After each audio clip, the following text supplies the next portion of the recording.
নমস্কাৰ বন্ধুসকল, মোৰ চেনেললৈ আপোনালোকক স্বাগতম জনাইছোঁ। বহুদিন পিছত আকৌ মই আহিছোঁ। তো এইখিনি সময়ত দেখা গৈছে যে বিশ্বজুৰি কৰোণা ভাইৰাছৰ এটা মহামাৰী সৃষ্টি হৈছে, গোটেই বিশ্বজুৰি চলি আছে। তো এই ভাইৰাছক আমি প্ৰতিৰোধ কৰিব লাগে আৰু আমাৰ মাজত যাতে সংক্ৰমিত নহয় তাৰ কাৰণে ব্যৱস্থা ল'ব লাগে, আৰু ভাৰত চৰকাৰে সেই ব্যৱস্থাও লৈছে। আমি সহযোগ কৰাটো উচিত। আহক আমি সহযোগ কৰোঁ আৰু এই ভাইৰাছটো সংক্ৰমণ কৰাৰ পৰা ৰক্ষা কৰোঁ। তো কিছুদিন আগতে চীন দেশৰ 3খন চহৰত এই ভাইৰাছে হাহাকাৰৰ সৃষ্টি কৰিছিলে, আৰু ঠিক সেই সময়তে চীন চৰকাৰে এটা ব্যৱস্থা লৈছিলে যে এই 3খন চহৰক লকডাউন কৰি দিছিলে। আৰু লকডাউন কৰাৰ ফলত যিটো জনতা কাৰফিউ, আজি যিটো আমাৰ 22 তাৰিখে ভাৰত চৰকাৰে দিছে, এই জনতা কাৰফিউ চীন দেশতো এসময়ত চলিছিলে। আৰু চীন দেশত সেই জনতা কাৰফিউ দিয়াৰ লগে লগে 24 ঘণ্টাৰ পিছতে লাহে লাহে এই ভাইৰাছৰ সংক্ৰমণ কমি আহিবলৈ ধৰিছিলে, কাৰণ সেই ভাইৰাছৰ চেইনডাল ভাঙি গৈছিলে। তো 24 ঘণ্টাৰ পিছৰ পৰা এটাও নতুন ৰোগী অহা দেখা নাই। তো আমাৰ ৰাইজেও সেইটো সহযোগ কৰক। সহযোগ কৰিলে আমিও এই ভাইৰাছৰ চেইনডাল ভাঙি দিব পাৰিম। তো এতিয়া দেখা গৈছে যে আমাৰ বিভিন্নজনে বিভিন্ন কথা কৈ আছে। তো কিছুমান ভুল ভ্ৰান্তি আছে। আমাৰ গাঁৱৰ মানুহবোৰে কিছুমানে এতিয়াও বুজাৰ চেষ্টা কৰা নাই যে এই ভাইৰাছ আমাৰো হ'ব পাৰে। গাঁৱৰ মানুহবোৰে ভাবি আছে যে এইবিলাক ভাইৰাছটো চহৰতহে হ'ব পাৰে, কিন্তু চহৰৰ পৰা গাঁৱলৈ কেনেকৈ আহিব, তৎক্ষণাত আহি যাব পাৰে, সেইটো গম পোৱা নাই। তো এই ভাইৰাছটো সংক্ৰমণ হোৱাৰ পথ বহুতো আছে। তো সেইকাৰণে যেনেকৈ নহওক আহিব পাৰে, টেম্পু, বাছেৰে হওক, ৰেলেৰে হওক, যেনেকৈ নহওক। সেইটো কাৰণে আমিও আন দেশৰ দৰে কিছু ব্যৱস্থা গ্ৰহণ কৰিব লাগে।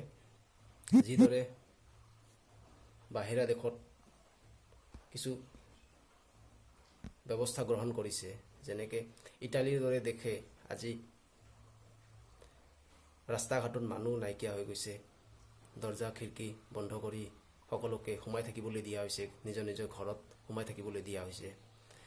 আৰু এখন ফৰ্ম ফিল আপ কৰি বাহিৰলৈ ওলাব লগা হৈছে যদিহে কিবা ইমাৰ্জেঞ্চি থাকে। কোনোবাই যদি মাৰ্কেটলৈ ওলাইছে, তো এখন ফৰ্ম ফিল আপ কৰিছে, ফৰ্মখনত কি কামৰ কাৰণে ওলাইছে সেই ফৰ্মখনত নিজৰ এফিডেভিট নিচিনাকৈ লিখি কিনে উলিয়াব লগা হৈছে। ওলাই কিনে যেতিয়া ৰাস্তাত যদি কোনোবা পুলিচে ধৰে, তো সেই ফৰ্মখন দেখুৱাব লগা হৈছে। তো ইটালীৰ নাগৰিকে যেনেদৰে ব্যৱস্থা গ্ৰহণ কৰিছে, তো আমি কি কৰা উচিত যে ইটালীৰ নাগৰিকে কি কৰিছে, 1 মিটাৰ দূৰত্ব মেইনটেইন কৰিছে। সকলোতে 1 মিটাৰ দূৰত্ব মেইনটেইন কৰিছে। তো বাহিৰত যোৱাৰ কাৰণে এনেধৰণৰ মাস্ক ব্যৱহাৰ কৰিছে, লগত হেণ্ড চেনিটাইজাৰ থাকিব লাগে। আমাৰ লগত হেণ্ড চেনিটাইজাৰ থাকিব লাগে।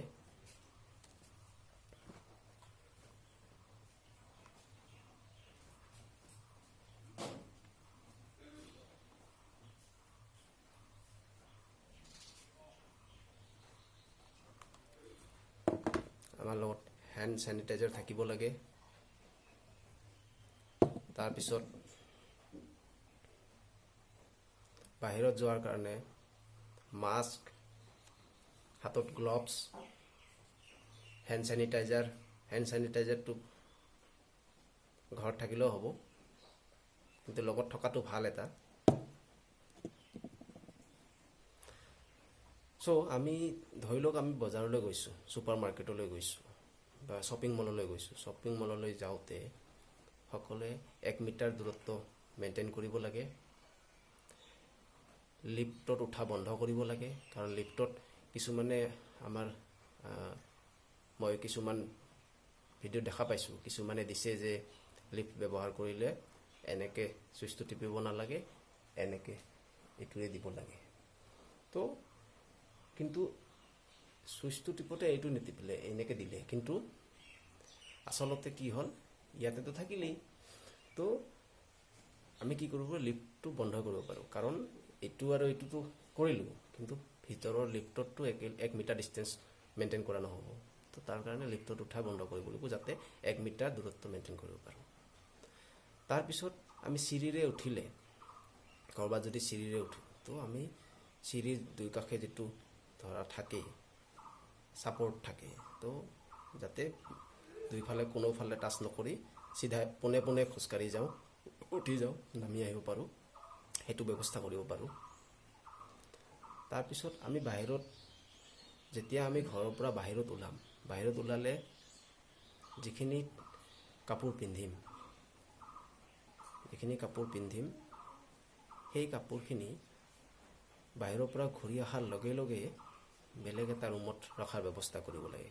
গোটেই কাপোৰখিনি তাতে খুলি কেনে তাতে থৈ দিব লাগে, আৰু লগে লগে ধুব পাৰিলে সকলো কাপোৰখিনি সেইটো বেছি ভাল হয়। কিন্তু যদি ধুব নোৱাৰে, তেতিয়াহ'লে বেলেগ এটা ৰুমত সেইটো থোৱাৰ ব্যৱস্থা কৰিব লাগে। আৰু সেইটো থোৱাৰ পিছত লগে লগে বাহিৰৰ পৰা আহি গোটেই কাপোৰখিনি খুলি এটা ৰুমত থৈ দিব লাগে। থোৱাৰ পিছত নিজৰ হাতখন লগে লগে চাবোনেৰে হাতখন ধুই দিব লাগে, বা চেনিটাইজাৰেৰে, যাতে আমি ধৰি লওঁ বাহিৰত গৈছিলোঁ, টেম্পুৰ হেণ্ডেল লাৰিছোঁ, ছিট লাৰিছোঁ, বিভিন্ন মানুহৰ সংস্পৰ্শত আহিছোঁ, গতিকে যিকোনো প্ৰকাৰে আমাৰ সেই ভাইৰাছটো আমাৰ গাত আহিব পাৰে। তো সেইটোৰ কাৰণে আমি বাহিৰৰ পৰা অহাৰ লগে লগে হাতখন চাবোনেৰে ধুব লাগে। আৰু বাহিৰত যোৱাৰ কাৰণে এক্সট্ৰাকৈ চোলা ৰাখিব লাগে। আৰু পৰাপক্ষত আমি নিজৰ হাত দুখন এইকেইদিনমানৰ কাৰণে নিজৰ হাত দুখন ওপৰৰ ফালে নুঠাই ভাল, মানে মুখ চোৱা, চকু, কাণ, নাক এইবিলাক সংস্পৰ্শত নৰখাই ভাল। আমাৰ হাত দুখন দূৰত ৰখাই ভাল। আৰু আমাৰ যিমান আত্মীয় হওক, আত্মীয়ৰ সংস্পৰ্শতো যাতে 1 মিটাৰ দূৰত্ব মেইনটেইন কৰি কথা পাতিব লাগে। চ' এইখিনি যদি আমি কৰিব পাৰোঁ, যিকোনো প্ৰকাৰ বাহিৰৰ পৰা। চ' ইটালীৰ মানুহে কি কৰিছে, এনেকুৱাও কৰিছে যে গাড়ীত গৈছে,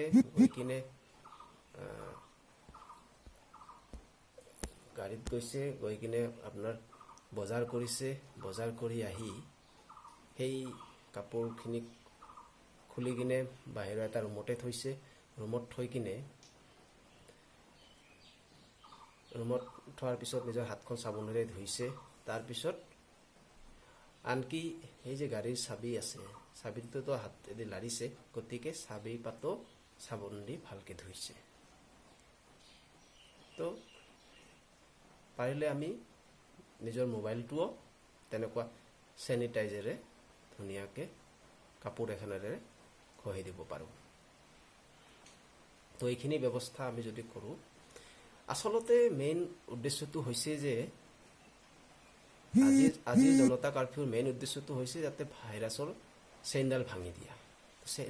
ভাইৰাছৰ চেইনডাল সেইকাৰণে ভাঙিব পাৰি, কাৰণ এই ভাইৰাছটো য'ত যিকোনো আমাৰ নিৰ্জীৱ বস্তুত যদি 12 ঘণ্টাৰ কাৰণে থাকে, তো সেই ভাইৰাছটো 12 ঘণ্টাৰ পিছত সেই ভাইৰাছটো কাম নোহোৱা হৈ যায়। তো গতিকে আমি আজি ঘৰতে থকাৰ উদ্দেশ্যটো হৈছে যে আমি যদি ঘৰতে 14 ঘণ্টা থাকোঁ, তেতিয়াহ'লে আমি যদি লৰচৰ নকৰোঁ, তো যিখন বাহন যোৱাকালিলৈ ব্যৱহাৰ হৈছে, যিখন বাহন য'ত আছে তাতেই থাকিব, কোনো লৰচৰ নহ'ব। গতিকে যদিও বা ভাইৰাছ যদি সেই গাড়ীখনত আহিছেও, কিবা কাৰণত কোনোবাই হাঁচিয়াওঁতে বা যেনেকৈ নহওক, কোনোবা চোওঁতে যেনেকৈ নহওক যদি আহিছে, সেই বাহনখনতে থাকিব। গতিকে বাহনখন যদি এনেকৈ লৰচৰ নোহোৱাকৈ 12 ঘণ্টা 14 ঘণ্টা থাকেই, তো নিশ্চয়কৈ সেই ভাইৰাছৰ চেইনডাল ভাঙি যাব। তো যদি মানুহখিনি অহা যোৱা বন্ধ কৰে, 14 ঘণ্টাৰ কাৰণে যদি নিজৰ ঘৰত সোমাই থাকে, তো এই ভাইৰাছ সংক্ৰমণ হোৱাৰ চান্সটো একেবাৰে কমি যাব। যেনেদৰে চীন চৰকাৰে এই জনতা কাৰ্ফিউ দিয়াৰ ফলত 24 ঘণ্টাৰ ভিতৰতে লাহে লাহে এই সংক্ৰমণ কমি আহিবলৈ ধৰিছিল।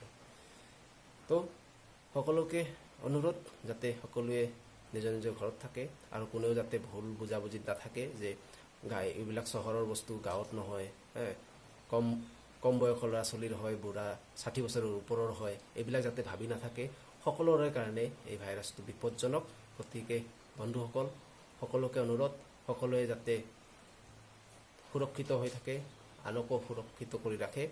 তাৰ কাৰণে সকলোৱে আমাৰ চৰকাৰক, আমাৰ প্ৰধানমন্ত্ৰী ডাঙৰীয়াই যিখিনি কথা কৈছে, চীন চৰকাৰে নিৰ্দেশ দিয়াৰ লগে লগে যিদৰে চীনৰ নাগৰিকে আখৰে আখৰে পালন কৰিছে, ঠিক তেনেদৰে আমাৰ ৰাইজেও যদি আমাৰ প্ৰধানমন্ত্ৰী ডাঙৰীয়াই দিয়া নিৰ্দেশ মতে আখৰে আখৰে চলে, তেতিয়াহ'লে নিশ্চয়কৈ আমাৰ এই ভাইৰাছক আমি আমাৰ মাজলৈ আহিব নিদিয়াত সক্ষম হ'ম।